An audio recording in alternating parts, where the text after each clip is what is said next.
爱健康，爱养生。大家好，我是武艺张鹏。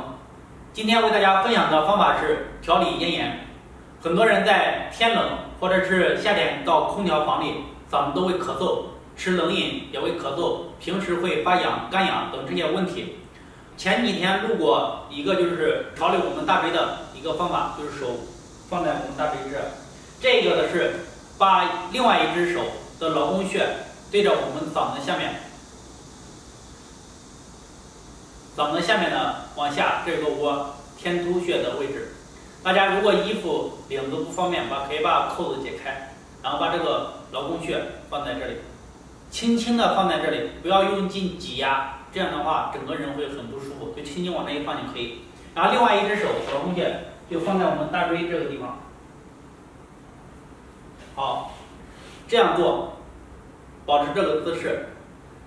很多人说我的胳膊酸呀，你胳膊酸，你可以慢慢的来嘛，可以做1分钟、2分钟，然后一点一点坚持。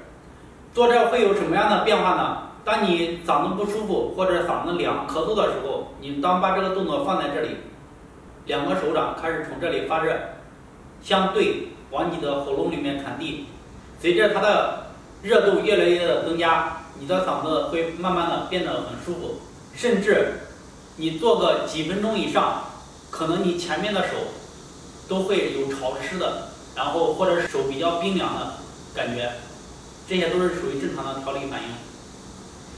另外一个就是说，男的可以把手放在前面，因为前面属阴嘛，男人左手阳，右手放在后面。女的就可以把右手放在前面，左手放在后面，这样的话效果是可以增加的，比较好。大家如果嗓子咳嗽，或者尤其到秋天干痒，可以试一试这个方法。今天我们就分享到这里，大家可以在下面评论和留言。谢谢大家，祝大家身体健康。